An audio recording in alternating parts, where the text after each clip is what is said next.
Firstly, was anybody here at my presentation last year? Okay, so for those people, I'll give you a little quick update on serving.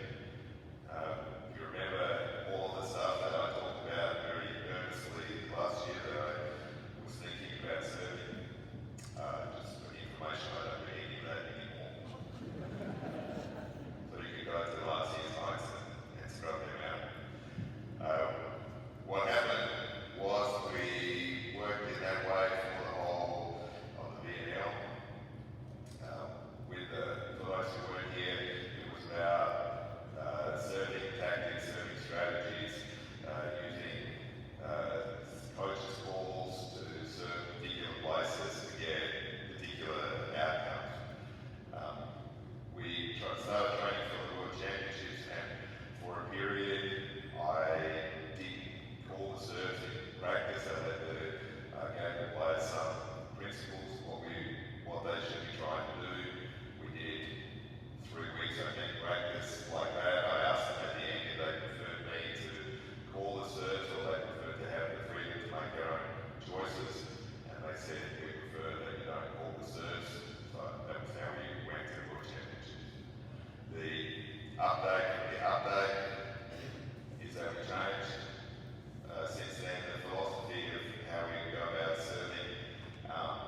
tactics to be effective in the broader sense of team play, everybody on the team has to be looking at the same thing, give or take 5 centimetres. So they need to be, the 3 receivers need to be watching exactly the same thing so they know how to respond to the cues so they can make a team decision. So all of the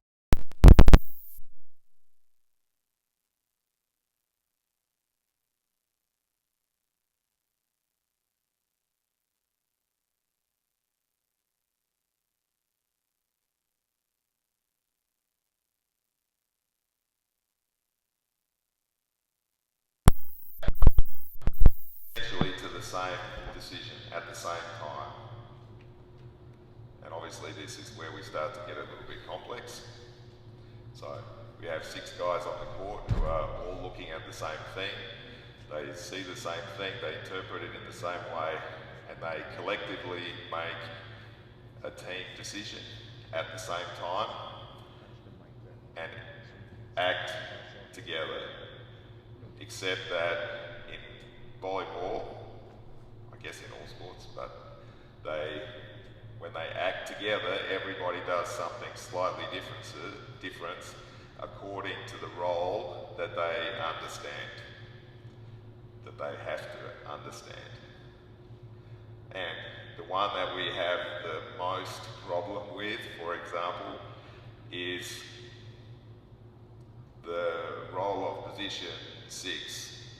So in my idea of volleyball, the position 6 is responsible for everything that happens there and is not responsible for anything that happens there in defence, this is. And it often happens that position 6 is the receiver. Receiver is often the guy that reads the play the most, the best, and he'll end up here somewhere playing some ball that has nothing to do with him. So he's read the game, made a decision, acted on the decision, but he didn't understand his role in the team, and so he's actually got in the way of everybody else and caused confusion. So, we follow so far? Like everything, practice is the key. So, we have to practice tactics, reading, making decisions, acting together so that we come to understand what it is that we need to do in every given moment.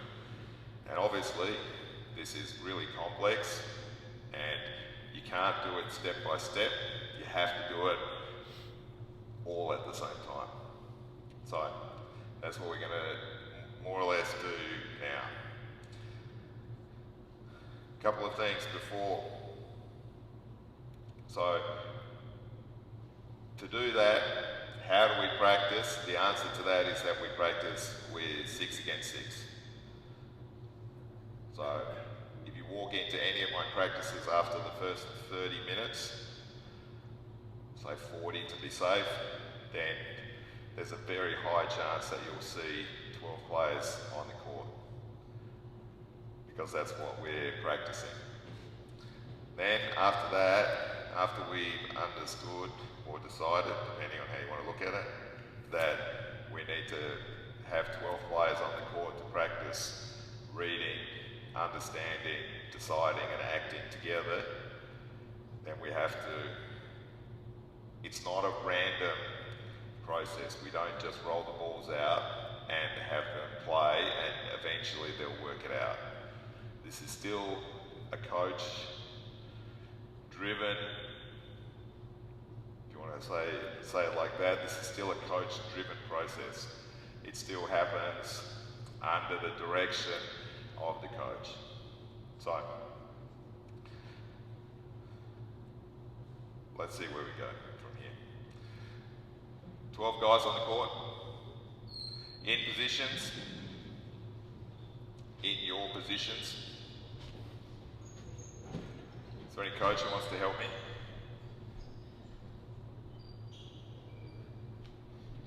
Where should I do it from? Okay.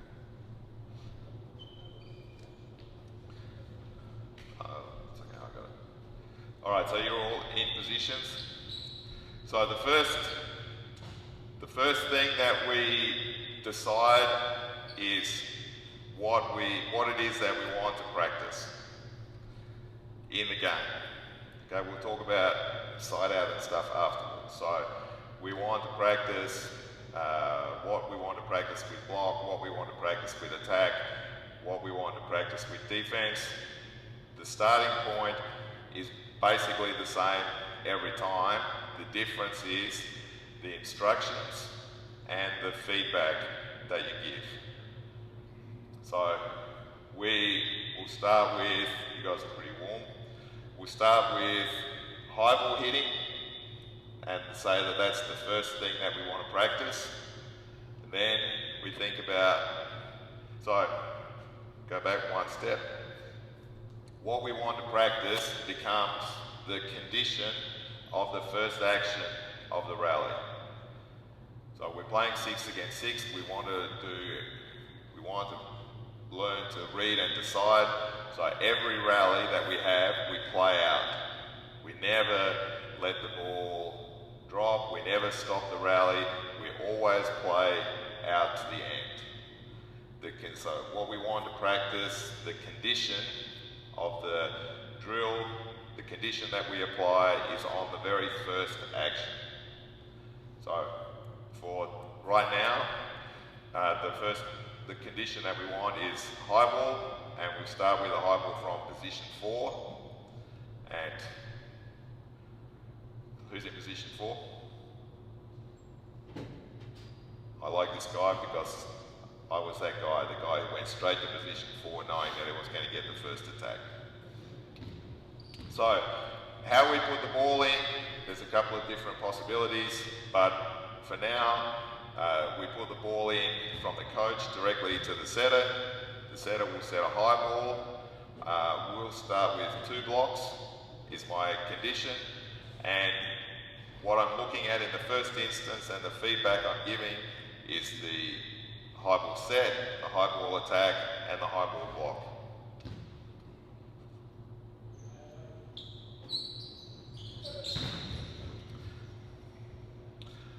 Okay, this part I will do a few and then we'll talk.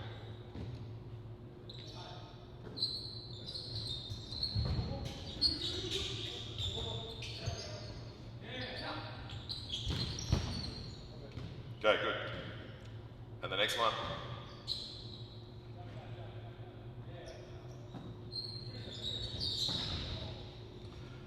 Okay, so first thing that I'm going to say is that I'd like position 4 to start inside the court a little bit, all right, so that we don't get caught out on the ball that drops short.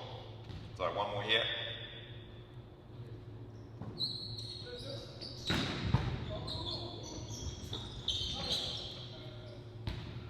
Normally in my practice, I never stop for any ball handling, but I'll stop for net touches. Okay, so we're in position 2. We go for position 2 now. Is attacking, same thing.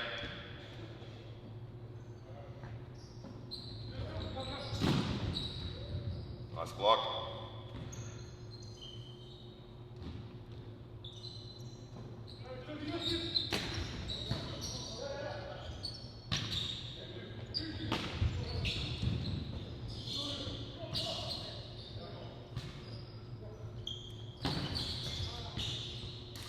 Okay. This work is non-competitive work. This is not scored. There's a few reasons for this. One of them is that I can't speak for anybody else. I want the players to have the freedom to make mistakes. Well, I'll rephrase that. I want them to have the freedom to explore the boundaries of what they're able to do without the constraint of not making an error. Right? As soon as we have some competition, we start to think about errors. And I never ever want the players to think about errors. I only ever want them to think about making plays. And this is one big part of that. The next thing about this kind of work is that we have a lot of opportunities for correction of technique, because we're still working on technique everywhere. We have the opportunity to correct gameplay and decision making. We can repeat different actions within the rally, and something else that I can't think of right now, but we'll go again. Let's do the same thing, and we'll start to think about correction. So let's go high ball to 4.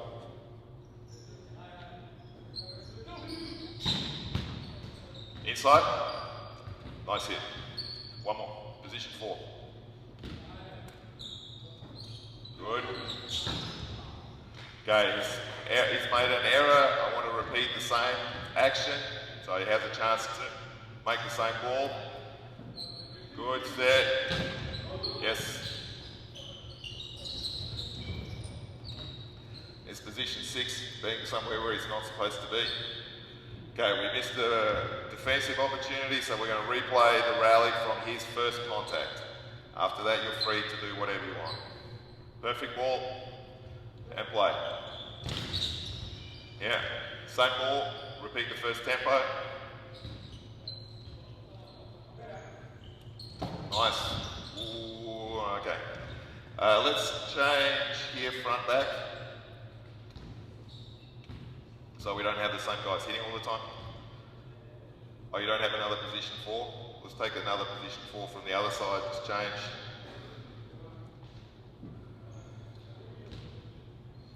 Okay, let's go to the same one from position 4.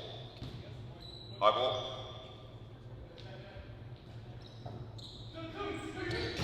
Nice, set. Okay, alright, one more. Good.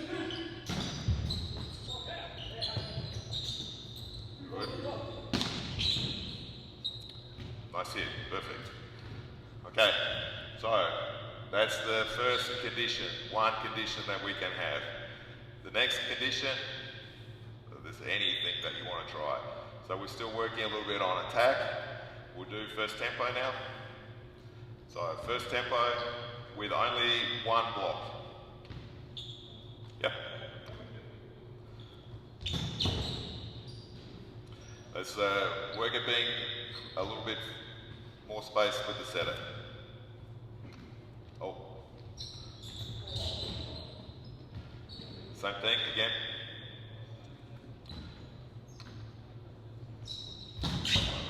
Nice ball. One more. Let's go block it. You know it's coming, you've got to block him. There we go. Yeah. Okay, so there's the next condition. Let's do a fast ball to position 2. So you can, yeah. Okay, so this one will be, the first action we'll do single block.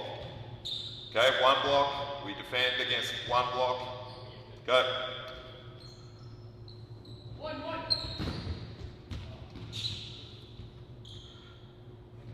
And the next one. 1, 1. Yes.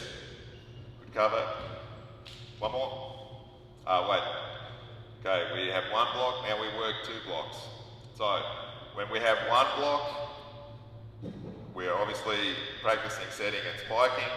The feedback for this blocker will be his reading of the spiker. So I can give him now feedback on his, how he looks at the spiker when he changes his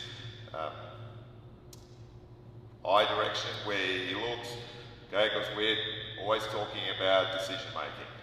Now we have 2 blocks, so the middle blocker is practicing also his footwork, and he's practicing his hand position. Okay, so It's what we want here, 2 blocks. Yep.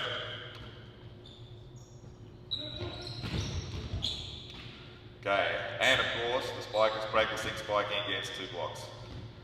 Here we go. You know it's 2 blocks, all right? Let's go. Let's crush one here. There we go, that's it. All right, perfect. Okay, what's another condition that we can practice? Yeah, let's practice pipe. Guys are all over it. All right, we do the first one. You can run the first tempo, but you don't have to. Well, the first one is 1 blocker, only the middle.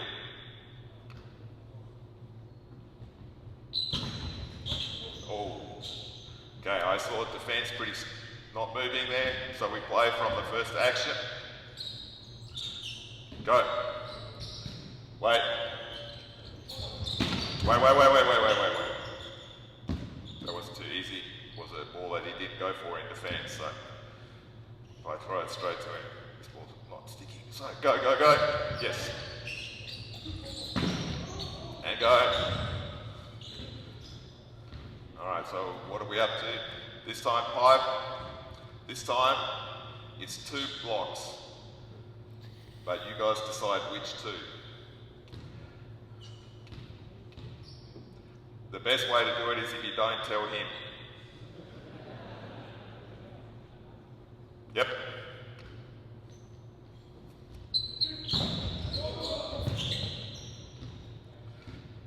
Again. After a while they work out some kind of hand signal, it's a little bit quicker. Oh, had a fake block. There's a net touch there, but we'll keep playing. Play. Good. Having said that we stop for net touches, we won't. So, the next one. Let's have this change sides. So right now we've got some simple things.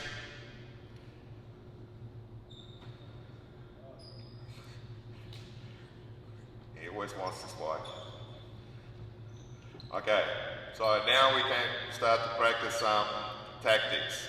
So the first tactic that I want to practice is when the setter's moving back, the normal reaction is that position 4 moves back with the setter, which means normally that the middle blocker moves because there's a gap space and the setter sets to position 4, 1 against 1, or he sets first tempo into a seam.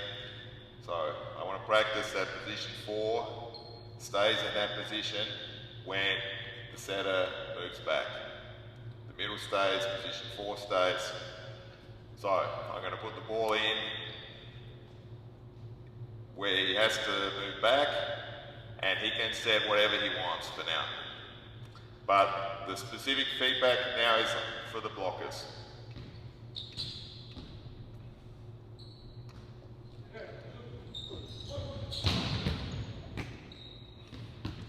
I tricked him by making it perfect. Yes. Good.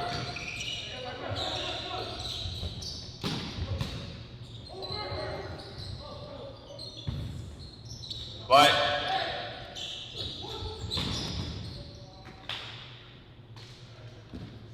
I keep waiting for them to miss some play during the rally that I can repeat to give in some teaching moment, but they keep not missing anything.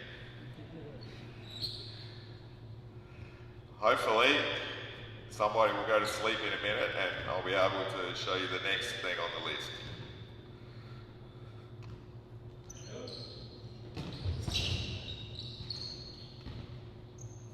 I'd love to coach this team, brother coach.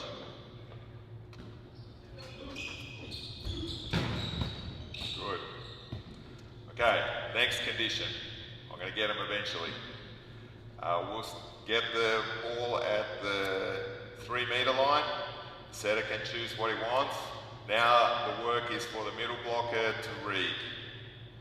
Okay, I want the middle blocker to read, and we go back to the very first point. We have to be specific about what we want the middle blocker to look at. What do you have to look at? That's a pretty good answer. Is there a better answer? 100 coaches, probably one of you knows the answer. Obviously you're all shouting out, but I can't hear. The answer is to watch the setter's hands. So we get it caught into a lot of the time. We tell the players to read. What we have to do is tell them what to look at so that they can then read. So middle blockers all blockers should be watching specifically the setter's hands, watching for where he makes the movement, because every setter in the world will change their hand position where they want to set, forward, back, first tempo. Really good setters, the change is small. I reckon probably guys should be able to reach it. Sorry. Okay, but that's what we're watching, all blockers. So here we go. We're at 3 meters.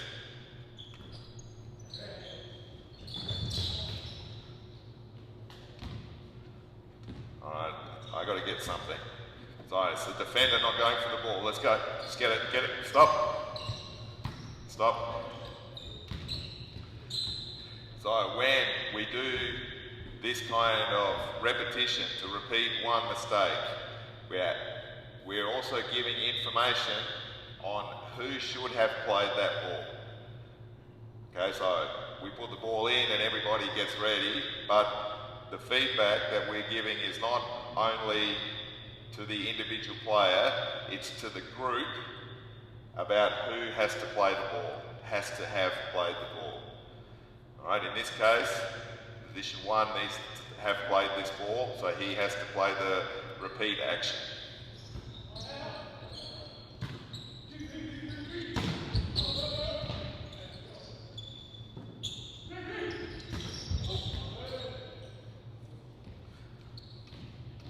So we're reading now.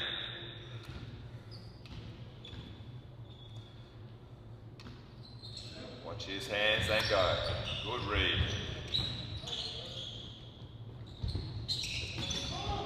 Yes. Okay, let's repeat this high ball.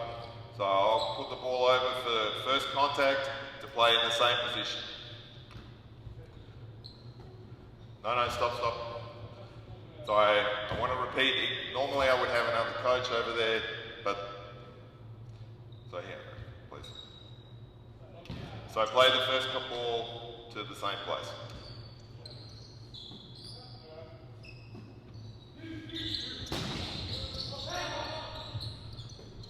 There we go. Good. Okay, in the middle blocker, in the rally, did you watch the setter's hands again? Great work. One more. Watch the setter's hands. Oh.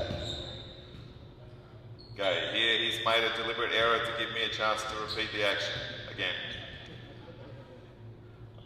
It was a little eye signal between the two of us, you guys didn't see. Yes.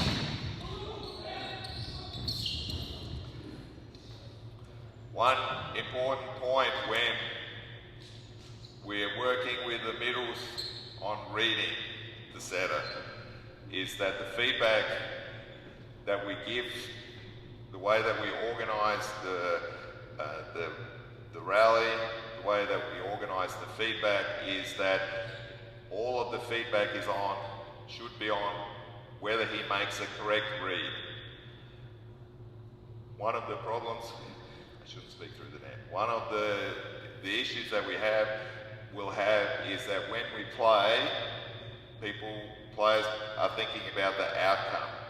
And we have to make sure that the feedback stays with the action that we want to stay. So in this, we're playing, even if we're not scoring, he still wants to make a block, and so he's still going to try and beat the setter for speed. So we can set up, in this case, a scoring system that's not competition, but it's just that he has to make 5 reads in a row. If he misses one read, if he jumped on the first tempo like the one before, then we go back to 0. So that the feedback, even though we're playing volleyball, the feedback is on the specific technical component that we want to practice. So let's go to, we'll do another action here. This time the condition is the setter can play either first tempo or back. And I want 2 blockers on both balls. Okay? So I know this guy's smart, so the first thing that he's told the middle is I want you to run the long quick, right? Yeah, okay. So it's not my first rodeo.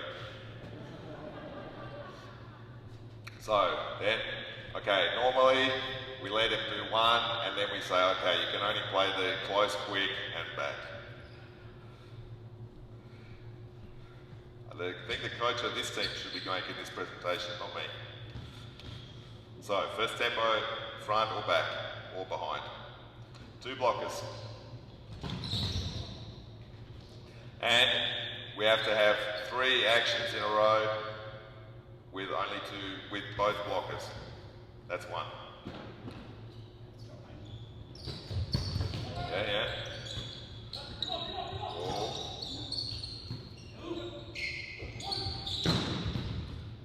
Okay, I want to repeat this high ball set. So I'll give it to you. You play it out here, and I want you to bump set the ball, a good ball. Okay?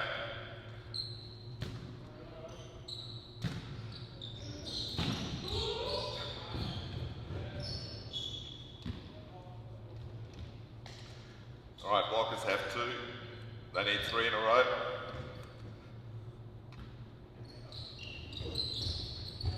Oh, play. Never stop playing.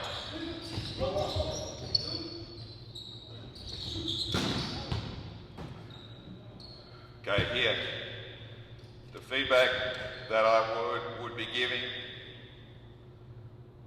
when the players are finished, I always let the players discuss the rally that's just happened, because this is part of it. They have to be understanding the same thing and how they work together. Can you guys move? Because I need to... I've broken about 7 rules of communication here, but... so the interactions, the exchange of information, the communication between the rallies by the players is really important, because what they're talking about, presumably, is what just happened, what they saw, how they need to react together. In the end, this is what they have to do. This is what they have to do it, not me. The exact feedback that I was going to give, so let's try to set this up. So go back into positions over there.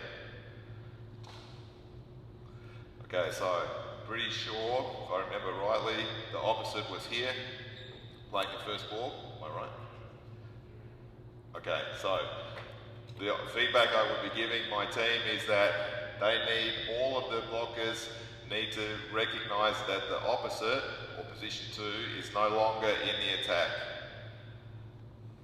And so my middle blocker, my position 4 blocker can move, my middle blocker can move, that we create a different, advantageous situation on this side for us.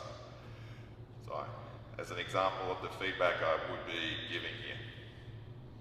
All right, let's do this time. Let's change sides again. Sorry. The new balls are... This time we're going to practice the long quick that we wanted to practice before. but the condition is long, quick, and ball to position 4. What do you guys call it? 31? 31? 31 and position 4. Same thing, three correct reads in a row.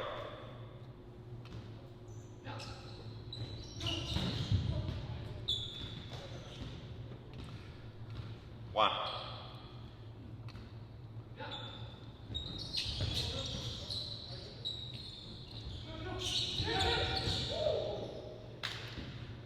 Without the net touch, gentlemen. That's 2. Good. Okay. This is my main, this drill and the 1,000 variations of it is my main teaching drill. This is the drill that I use to teach volleyball, to teach those things that are on the first part of the notes. There are more or less infinite variations, and it's all, the key point is the condition that you apply on the first action and the feedback that you give during the rally. Sorry, the feedback you give on what happens in the rally. The feedback includes the balls that you repeat, which balls you choose to repeat, and how you set up that situation. It's repeating technical actions, it's repeating decision-making situations, reading. About feedback while we're on the topic. One, I think, a really big improvement that I've made in my coaching in the last 2 years even, is the feedback that I give in this kind of work especially, but in all the work that we do in 6-on-6.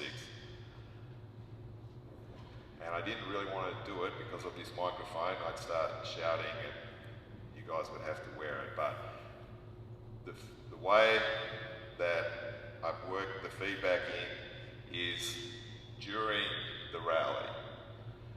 So I'll be instructing, I guess, is the best way to say it, what should be happening in the rally.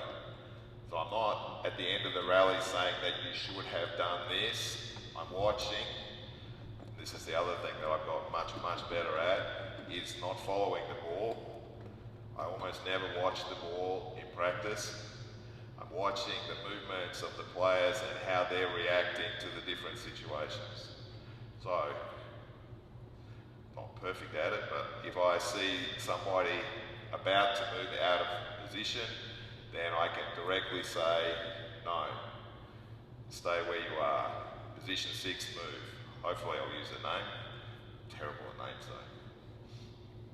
But I'll use a name. Jono, go here.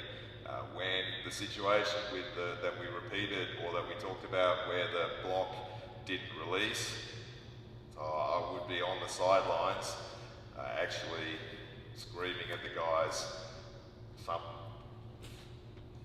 instruction. I don't want to say feedback, because feedback by definition happens after the event. I think that this is really important. So not watching the ball, watching the way that the players move, how they're reacting with each other, and giving the information inside the drill, not at the end. Okay. Does anybody have any questions on this framework?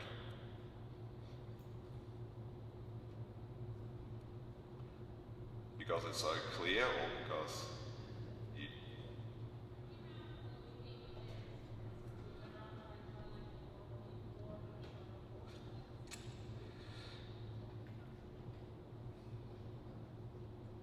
Find 4 more players.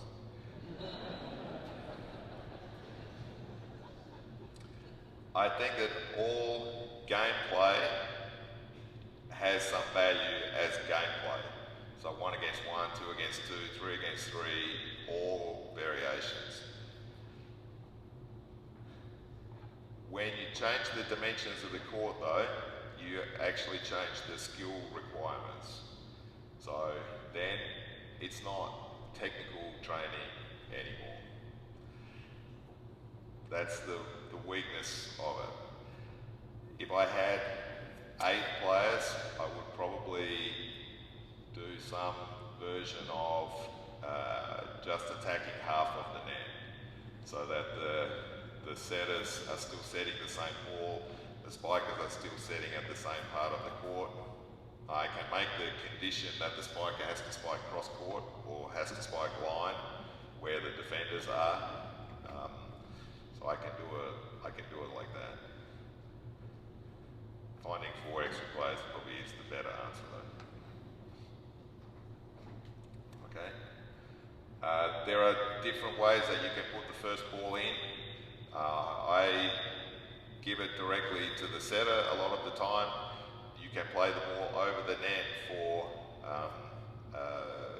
somebody to play as a free ball, as an easy reception.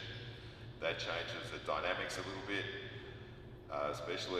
It's especially helpful for first tempo because it's a different action and thought process for the middle blockers if they actually have to follow a reception.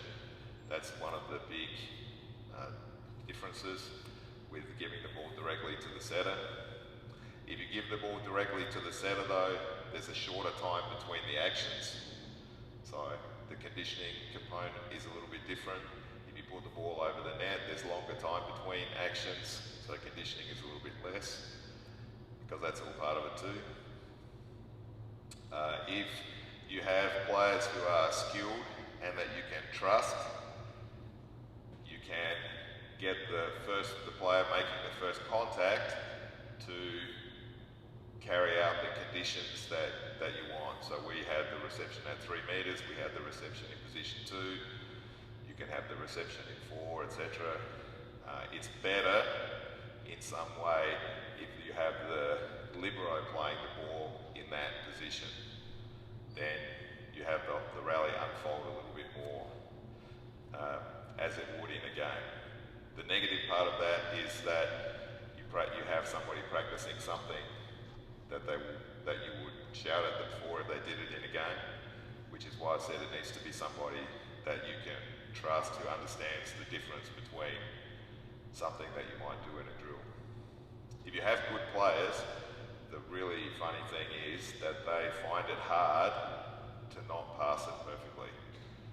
So I've worked with some world-class liberos, and I've asked them to do that, always play it at 2 meters from the net, and they can do it for 20 minutes, and once they get a little tired, they start to pass perfectly. It's really annoying.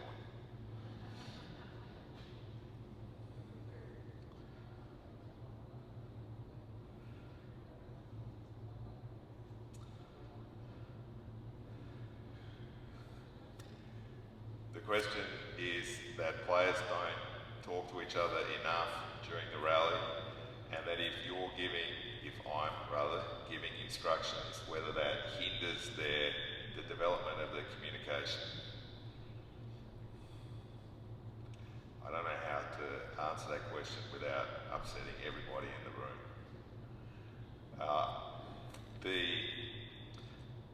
My personal opinion on this is that I don't care if my players talk during the rally. What I want the players to do is that first thing that's on the top of the notes. If the players are looking at the same thing, if they're interpreting it in the same way, if they're making the same decision, and they understand their roles, maybe I didn't put it in the right order, then they don't need to tell each other what they should be doing. Now, obviously, that's a really high level of understanding. So, I don't need my players to talk to each other all the time.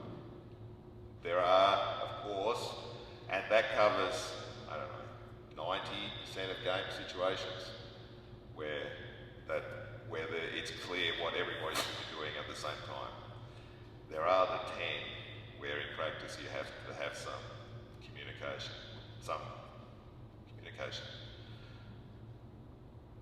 I think, from my observation, is that the biggest reason that players don't call or talk to each other during the rally is because they actually don't know what they should be doing. So it's not that they're by nature quiet, it can be. It's not necessarily that they don't want to do what the coach tells them because the coach is always yelling at them to talk more. But it's actually because they're not sure what it is they're supposed to do. So my answer to that question would be by giving instructions during the rally and making it clear, hopefully, if I'm doing my job, what everybody should be doing at every moment, then I give them the information that at some point they'll be able to communicate with each other on who should play the ball. Is that a good answer? Okay, good. Did I really upset everybody in the room? When I start to talk about communication and calling, it normally upsets people. Yes?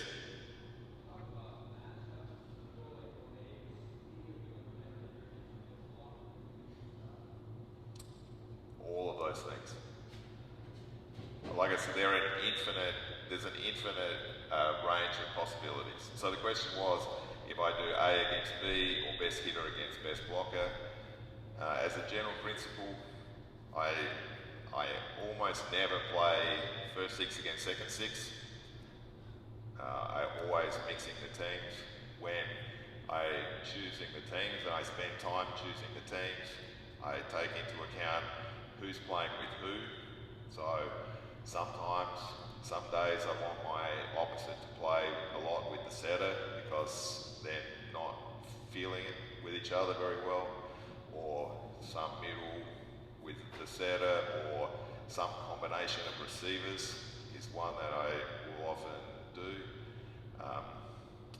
And you want your best hitter to play against your best blocker sometimes, and conversely, you want your best blockers to play against the best hitters. So I'm always mixing it up. All right, so we have 5 minutes. No problems for the whole second section. The next part, and there's an infinite combination of stuff you can do with that. Whatever tactics you want, whatever situations you want, you can do it in this form, I believe. The next part is the competition. The one thing that we haven't done anything about is, there's one thing we haven't done anything about is side out or serve or reception. So we've done a lot of playing volleyball and attack and block.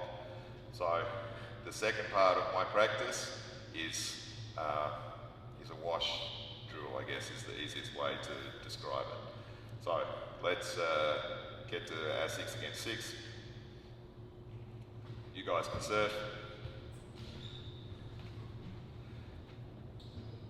The first one that we're going to do, I'll just do 5 random wash drills off the top of my head. So it will be serve and a free ball to the receiving team. The receiving team needs both balls to get the point.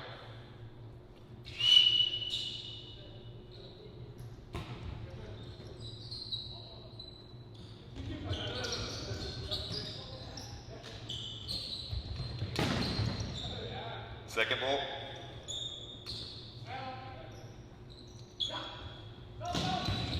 All right, 1-0. Rotate. Okay, the second one, the side out team needs to score a high ball to win the point. Go. Oh, wait. That's my shoulder.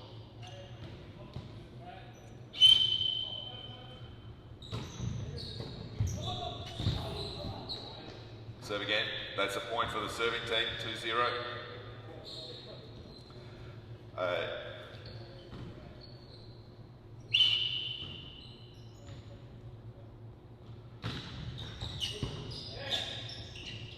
Nice set. Inside. Second ball's a high ball for the opposite. Set of sets.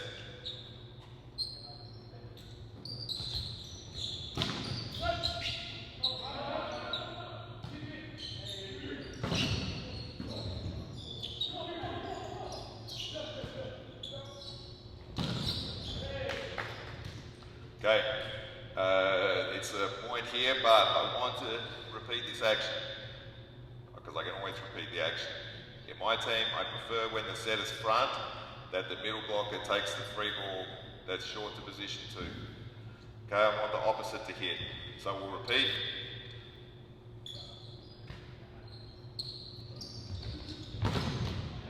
Okay, that was a non-scoring ball. That's a teaching moment. So it's a rotation. It's 1-2. This team's serving. Okay, the next one, the second ball is a ball at the 3-meter line for the setter to set what he wants.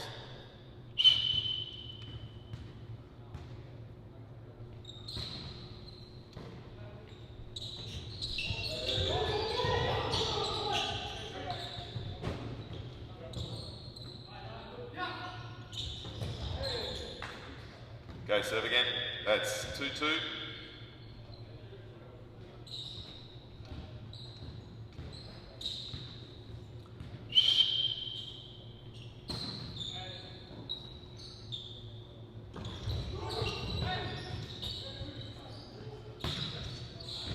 Okay, second ball, 3-meter line, setter's choice. Middles are watching the hands, giving technical feedback also. Out, wash. So this side rotate and serve, still 2-2. The next one. Next one, the side our team has to score 2 balls.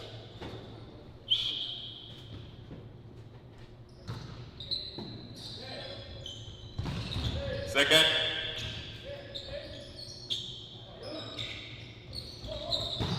Third.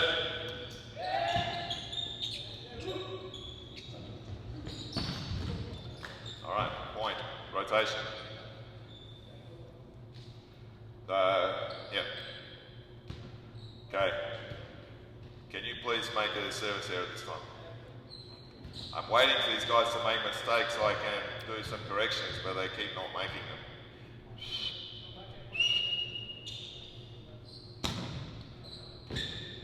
Okay, serve again. Because my practice, most days, but not all days, I do a lot of things different from everybody else.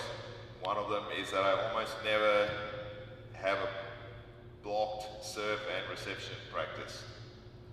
Little bits, 10 minutes here, 5 minutes there, but I very rarely do blocked serve and reception for a whole bunch of reasons that actually don't have time to go through. So in these games, I want that the receivers have the most possible opportunities to receive in combination with each other, so 3 players on the court. I want the servers to make their best serve, to have the freedom to make their best serve, because the first thing that happens in practice is there's a pressure on the server not to make a mistake, because the mistake breaks the drill down. It's much more important to make a good serve than for the drill to break down, whatever that means. And this is not a criticism, I coach professional world-class players who get to the drill and they make a 70% serve because they don't want to make an error and stop practice. So we normally have 2 chances to serve so that the server has practice and the receivers have practice that they don't otherwise get. We're on 2 balls for for the side out team.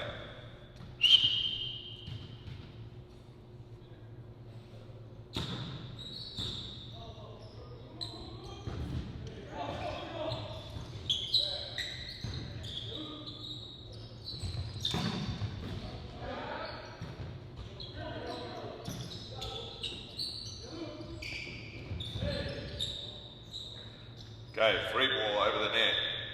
What's the objective of putting a free ball over the net? To put it to the centre. Alright, so I want to put the other team under pressure in some way. Putting the ball in the middle of the court for me is not under pressure, and I can take a risk because I already lost the free ball. So this time you put the ball over somewhere where you can get an advantage. Oh, it's already planning stuff over there. Where you can get an advantage, yeah? I stopped the play, yes, very good. What was the mistake? Yeah, I meant for the coach, the 100 coaches. I know you know, because he just told me. Okay, the thing that we practiced 2 minutes ago, the setter's front, the middle blocker takes the ball in position 2.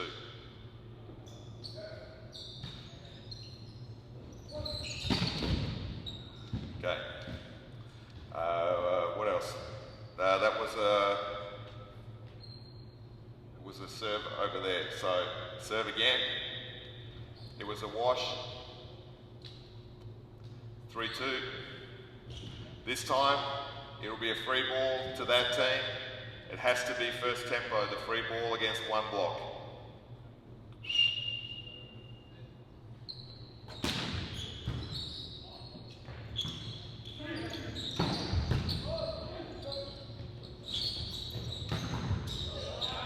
Okay, free ball, first tempo, one block. Point over there.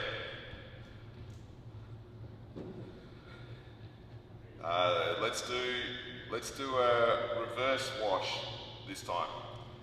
So in this game, this is basically when you play any kind of 6 against 6 with a serve, there's a tendency to want to have the most complicated, the wash with the most balls, where the players work the hardest. And when I was a player, they were the drills that I loved the most. My favourite drill was one, as a player, was one where you kept getting the free ball until you had 8 points. I liked it because I was a little bit like my friend here, and I just wanted to spike all the time. So if I could spike 8 balls in 1 minute, that was my favourite drill. That's a great drill for making me happy, but it's not a very good drill for side out. So there's a good conditioning part of it, but the more balls that you add to the drill, the further you get it from side out, which is always something you have to keep in mind.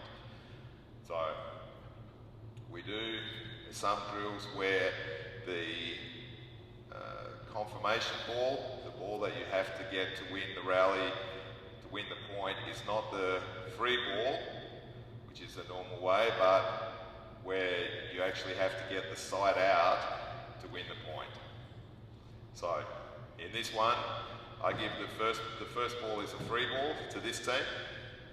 The winner of the rally has to get a side out to win the point. So we play.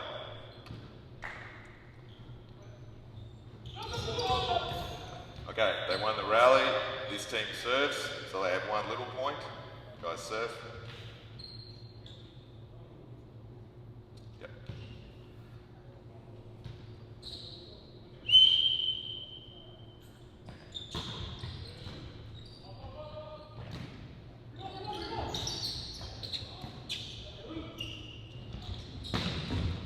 Okay, it's a wash. They didn't make the side out.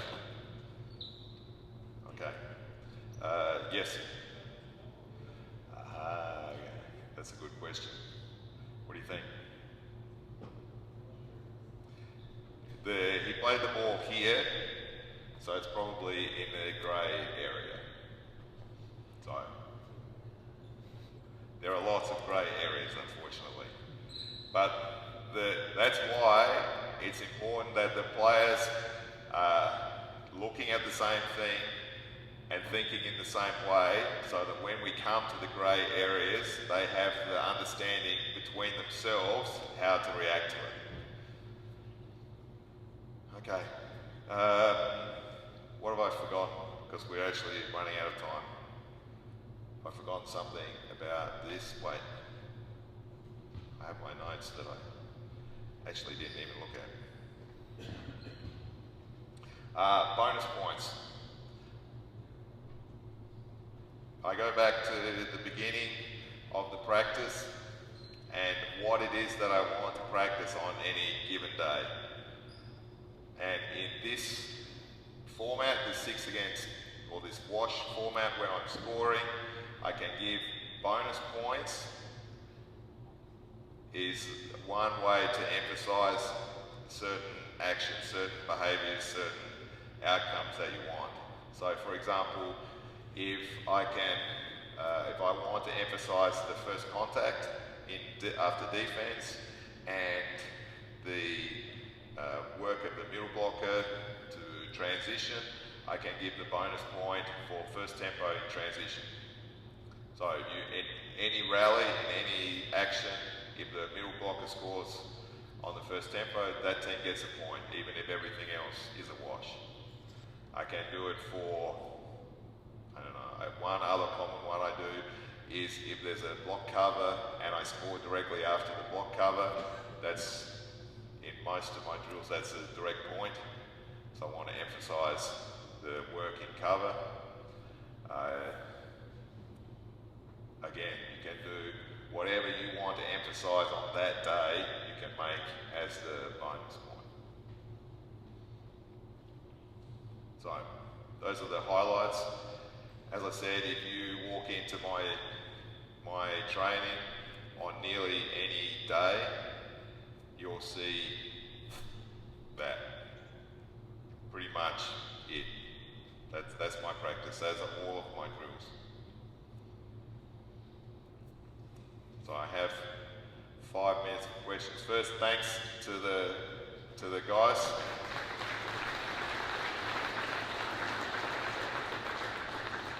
They did a great job of screwing up my presentation by not making any mistakes. But that's actually a good thing. So nice job, guys.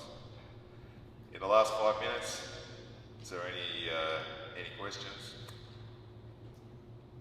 Mark? Yes. Not part A drill. How many conditions will you work through in a given practice? You showed a bunch and you said they're different. How many do you generally look at doing for working patterns? The question was in the first part, the non-scoring part, yeah? Sure. How many conditions I would do in a single practice? The answer to that is most likely 2. So I would do one part that's, let's say, a warm-up part. So normally before they do that, we'll have spiked some balls and jumped a little bit, so they're not going into that completely cold. But sometimes they are, and so we'll start with a high ball is a good way to start because the rallies tend to be a little bit longer, so the guys get warmed up quickly. So I don't normally count that as a condition. So the most number of conditions after that I would do would be 2. So reception at 3 meters and 31 and back might be 2 conditions. In practice, after you've given 6 or 7 or 8 balls for each condition on both sides and you change the lines, that's 10 or 12 minutes of work, so it takes up a good amount of time. Maybe the last part to know about my practice is that I rarely go longer than 2 hours, because what I find is when I practice this way and I sit at the end of 2 hours and I think, is there anything that we haven't done, the answer is nearly always no, because we played 70, 75 minutes, 60 minutes of volleyball at a high level. We made thousands of decisions. We've had hundreds of actions, millions of interactions between the team, hundreds of learning moments, and I don't need to do, in my opinion, longer than 2 hours.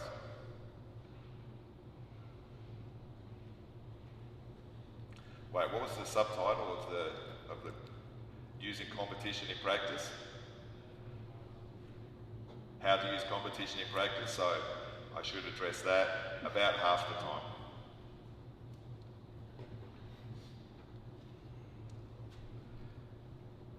That's it, no questions? Yes?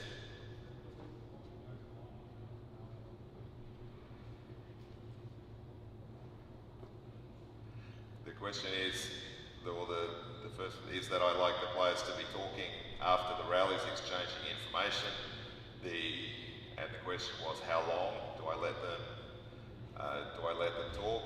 The answer is, as long as they're still having a meaningful conversation. And you can tell pretty fast if they're off track or if they're starting to argue or complain about something. If they're having a meaningful conversation about what's just happened, then I always let them finish the conversation. My practice isn't that important. The next ball isn't that important that we can't properly analyse the one that's just happened.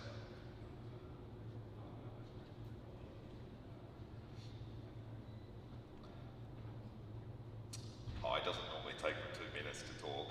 I mean, we're talking the difference between 10 seconds and 30 seconds. It's not a full-blown timeout or anything, so. But they're also learning the language to speak to each other and the shorthand to speak to each other, so that's part of the process too. I've got one more question. Yes?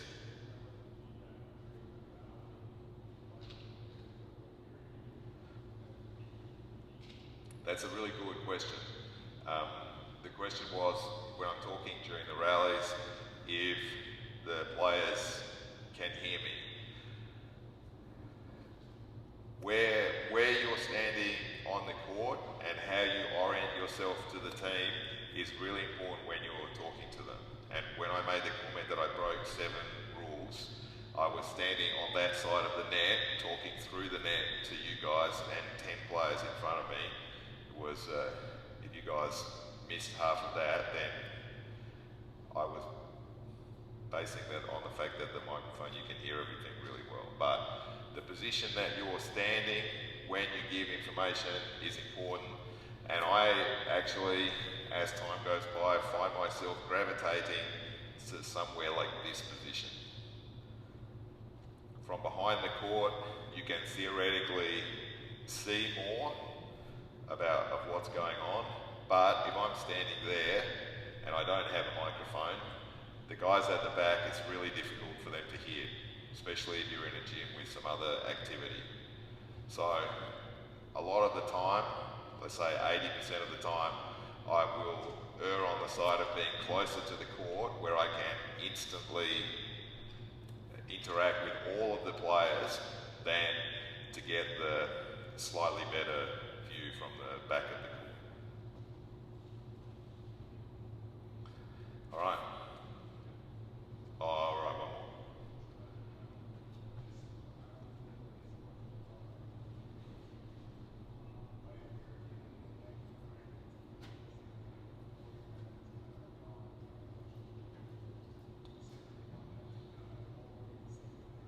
Yes.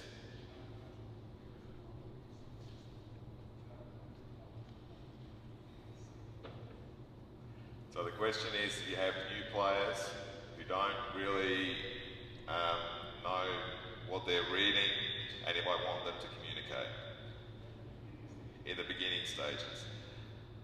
My guess is that that team is the least likely to communicate because they don't know each other and they're not sure of what's going on.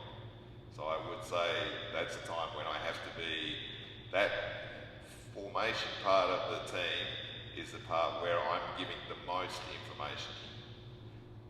And then as they start to understand my requirements or the requirements of playing, then I dial it back, and then when they understand, they start to talk to each other. But in the beginning, they definitely won't talk to each other because they have no clue what's going on. All right. Okay. Thank you for your attention. Thanks, Mark. Oh, nice. Have a great weekend. Enjoy the rest of the conference. I see that Tom Black is speaking on Sunday. Tomorrow. And what's his topic exactly? Offensive systems and principles of motor learning. Principles of motor learning. So what the principles of motor learning that he'll talk about is the theoretical underpinning of what I have just been talking about today. So he'll talk about, it's not organised like that, but just the way that it works out. So some of the things that he'll talk about are the basis of where I've ended up. Thanks, Mark.